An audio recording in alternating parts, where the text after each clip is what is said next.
I'm CIA. He wasn't alone. You don't get to bring friends. What's up, guys? Your boy Benny. In these breaking news environments, it's so hard to get things right. There's a New York Post cover for today. Yesterday, we were about to publish a report from the New York Post saying that the assassination attempt against Donald Trump was just two dudes fighting each other in the parking lot. It had nothing to do with Trump. That's how quickly malinformation, misinformation, that's how bad information, lies, right? Whatever you want to call it, lies, things that aren't true, can travel. And they had to issue corrections and go all the way back. They said it was just two dudes shooting at each other in the parking lot because Trump's golf course is in a bad neighborhood. That was what was the initial narrative here for the assassination attempt against Donald Trump. So this is why you really have to check your facts and get all of the information. And that's what we've done. Now, we don't know even remotely the whole story. Maybe we know only 10% of the whole story. But here's what we do know. Donald Trump's first assassination attempt, where he got shot in the face, ate a bullet in what was meant to be an on-air live TV execution. This attempt was something that the Secret Service itself and its own whistleblowers said was going to happen again and again and again. When are we going to change? Wrote a Secret Service whistleblower. The next assassination attempt? I mean, it might have just been hyperbole, but here he is predicting it. And here we are, 60 days to the day from that letter being sent is the new individual who here in a very creepy way, very peacefully sitting in the cop car, tried to kill Donald Trump. What do we know about Ryan Ralph, the guy who tried to kill Donald Trump? He's 58 years old. He lives in Hawaii. He is a Joe Biden supporter.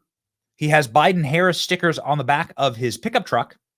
He's donated exclusively in the last decade to Democrats. Here you can see his donations here. Act Blue is the Democrat donation vehicle.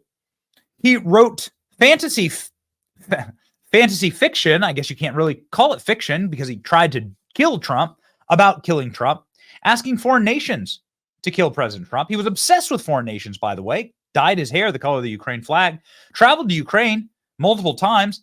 It cost tens of thousands of dollars to fly from Hawaii to Ukraine to Washington, D.C., where we know the guy was lobbying for the Ukraine war and trying to recruit fighters for the Ukraine war from Afghanistan. Who's paying for all this? What the hell's wrong with this guy? What's going on here? Nobody's quite sure. We do know this. We know that he voted in the Democratic primary elections in 2024. Just 6 months ago, dude was voting in North Carolina. Very strange. We're still trying to figure out his motive. We don't know his political views. Here's his bumper sticker. Here's all of his screeching tweets, far left-wing tweets. They just it looks like an MSNBC script for a nightly show, just copy and pasted onto his Twitter timeline. Here's all of his donations to Democrats. Here's the fact that he voted in the Democratic primary. He also made more than a dozen small donations dating back to 2019 to Act Blue with Democrat contributions. He also appears in Azov battalion ads for Ukraine. There you go. Here's this is the actual propaganda video where the dude is standing there for the cameras, yet he has a weapons of mass destruction felony on his record. The guy's got over 100 criminal charges, but one of them from 2002 is a weapons of mass destruction charge. What the hell was this guy doing handling weapons of mass destruction? I don't know what they are. Yet in spite of all of this, he's been roundly praised by the corporate press, roundly praised by the media, glowing profiles in the New York Times and Semaphore. Wow, we just love this guy. Just one little problem. How the hell did he know where Donald Trump was going to be? How did this guy with this record get a gun? How did he get that gun within 100 feet of Donald Trump? How did he know where to camp out, given the fact that this golfing outing, of course, was not on the president's schedule? It's called an OTR outing. Nobody knew about it. No one knew about it. The guy camped out for nearly 12 hours, starting at 1 a.m. in the morning.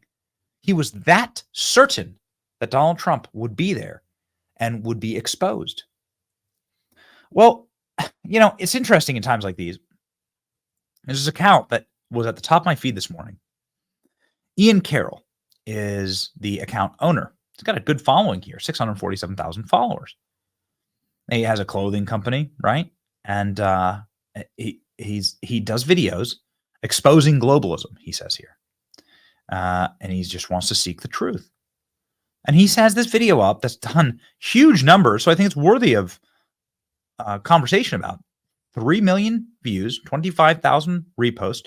I sent it to all of my producers and we talked through it and we're like, there's nothing the guy says here that's inaccurate. And we just showed you everything. We just showed you all the documentation, all the papers, all the evidence of who at least what we know about Ryan Ralph. But boy, does the rabbit trail go deep. That rabbit hole goes through the center of the earth.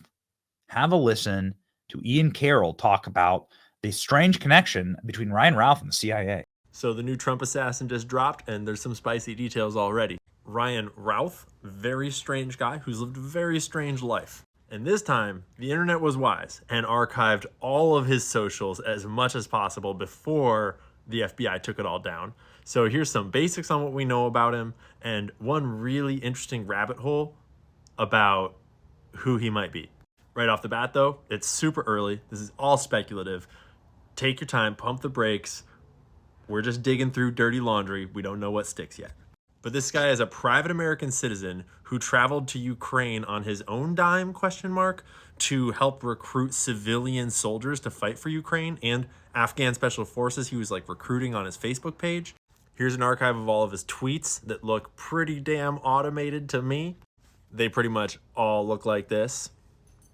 In a past life in Hawaii, he apparently ran this company that made a single tiny home and a single Facebook page and never did anything else with it. Super weird. But I grabbed everyone that he followed on Twitter before they deleted it. He only followed 60. And right down at the bottom of that list, which I think indicates his first follow, is this girl named Sue Kim, who is ex-CIA, along with some other very interesting things.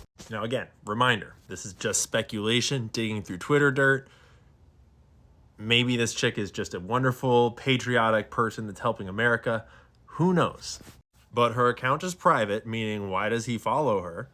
I've been digging around and one of my followers said that they found her in the people that follow him back.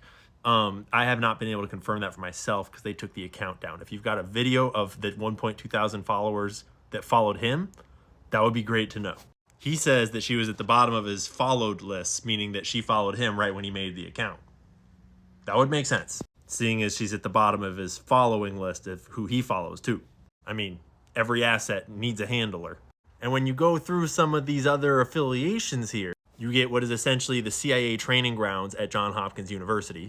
It explores the relationship between politics and the many kinds of military power, from the use of terror by small non-state groups to the threatened use of nuclear weapons. Its director is John McLaughlin, who is literally an ex-acting director of the CIA and ex-deputy director of the CIA, 3-decade career at the CIA.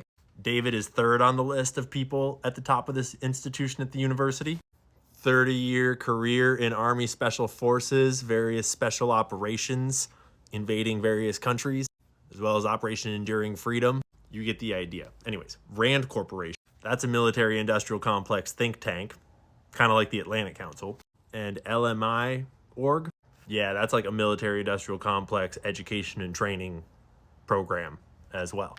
Preliminary findings on the internet when you search our homeboy, the shooter, show his arrest record, including in 2002, possession of weapons of mass destruction, Class F felony, along with 3 other blocks of things like possession of handguns or concealed weapons and driver's license stuff. And yeah, that sounds like some operative shit to me.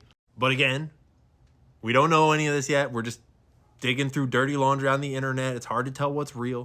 But this is a photo of the weapon he used and the setup he had. People are speculating it looks an awful lot like, Russian-Ukrainian class of rifle. He's doing these weird recruitment ops in Ukraine for civilians, Well, he's like posting on his Facebook all the time to like no followers about how he's recruiting hundreds of civilians to fight for Ukraine, like, posting for like Afghan special forces to contact him so they can come fight in Ukraine. But he's like just a random citizen from Hawaii. And one of the 60 people he follows is this CIA gal that allegedly follows him back. That looks an awful lot like a handler or a contact. His account looks an awful lot like a bot or an MK Ultra or a Pato. Who knows what the hell this is? His criminal record looks an awful lot like what you might expect a kind of guy in this kind of line of work to leave behind. And then there's the weird video evidence getting turned up. Officials in Kiev simply aren't interested in recruiting them. Ukraine is reluctant to be cooperative. That's Ryan Ruth, a U.S. citizen who set up the International Volunteer Center in Ukraine to help connect foreigners to Ukrainian military units. Now I'm talking to over 100 soldiers every day, and pretty much everybody, all of my contacts in Ukraine, they were adamant and pretty much yelled at me every time that I suggested that we bring in Afghans. The Ukrainian government didn't respond to our request for comment, but a source close to the officials in Kiev told Semaphore that their top concern is the question of loyalty in the thick fog of war. The biggest thing is spies. They're afraid that anybody and everybody is a Russian spy. Shout out to some bitch I know on X, who currently has one of the best archives of all of his socials and accounts. There's a lot of other people doing good work right now. And again, I just want to clarify. I'm not trying to pretend like I've solved the case or like we know what's going on. We just have learned by now that the FBI is going to just cover everything up. And so it's up to us to try to dig everything out before they do. So that's what we're doing. And yes, it's ridiculous that that is even a set of sentences we have to say in America in 2024 when someone tries to kill the former and future president of the United States of America. And I mean, I can only imagine who might be backing up these operations to try to shoot him and who might be providing the intel and the access and the cover-ups, etc. So last thing I'll say, Ryan Routh, he's currently in custody. He was driving away in an SUV. They caught him. He's alive for now. And I just want to remind us all, Ryan Routh did not kill himself. If cameras malfunction outside of his cell, if he has a weird slipping accident, whatever happens, yeah, you know the story.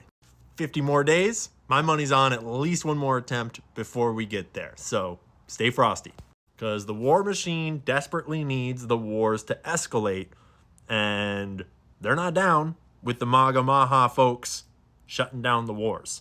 And they are ready to kill people, ready to assassinate, allegedly, apparently, theoretically, just jokingly, in order to perpetuate those wars. Yeah, we archived the dude's Twitter, and he does follow Dr. Sue Kim. It's a private account. Here she is. Here's her